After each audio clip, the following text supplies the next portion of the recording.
بیٹا زندگی میں کبھی فاقہ نہیں آئے گا۔ ابا جی کیوں نہیں آئے گا؟ غیبی وعدوں پہ یقین، سن لے ذرا غور سے۔ ایک درویش نے اپنے بیٹے کو کہا، بیٹا زندگی میں کبھی فاقہ نہیں آئے گا، پریشان نہ ہونا، جا رہا ہوں۔ ابا جی کیوں نہیں آئے گا؟ اب ذرا غیبی مدد اور غیبی وعدوں پہ یقین، سن لے ذرا غور سے۔ ابا جی کیوں نہیں آئے گا؟ کہا بیٹا ساری عمر میں نے سورت واقعہ پڑھا ہے، اور سورت واقعہ کے یہ فوائد فضائل میں، وعدوں میں شامل ہے کہ سورت واقعہ پڑھنے والوں پہ فاقہ نہیں آتا۔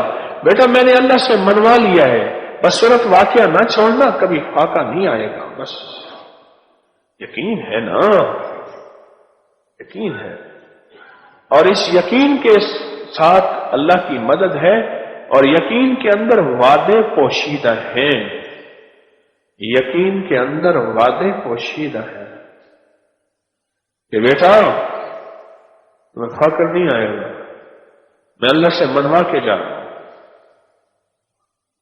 بس صورت واقعہ نہ چھوڑنا، فخر نہیں آئے گا، میں اللہ سے منوا کے جا رہا ہوں۔ ایسا وعدہ، اور ایسا وعدہ جس وعدے کے ساتھ اللہ کی مدد آنکھوں سے بندہ دیکھ لے، ہم تو وہ وعدے اللہ کے سے لینے والے ہیں اور منوانے والے ہیں، اور ان وعدوں کے ساتھ اللہ کا تعلق پیدا کرنے والے ہیں، اور اس پہ محنت کرنے والے ہیں کہ یا اللہ یہ وعدے تیرے سچے ہیں، ان وعدوں کے ساتھ ہمیں بھی اور ہماری نسلوں کو بھی رنگ دے، اور ہمیں بھی اور نسلوں کو بھی عطا فرما دے، اور پوری امت کو عطا کر دے۔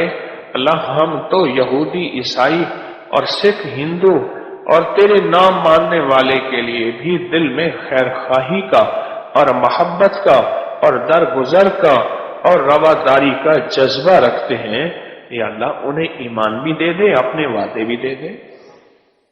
تیرے خزانے میں کوئی کمی ہے؟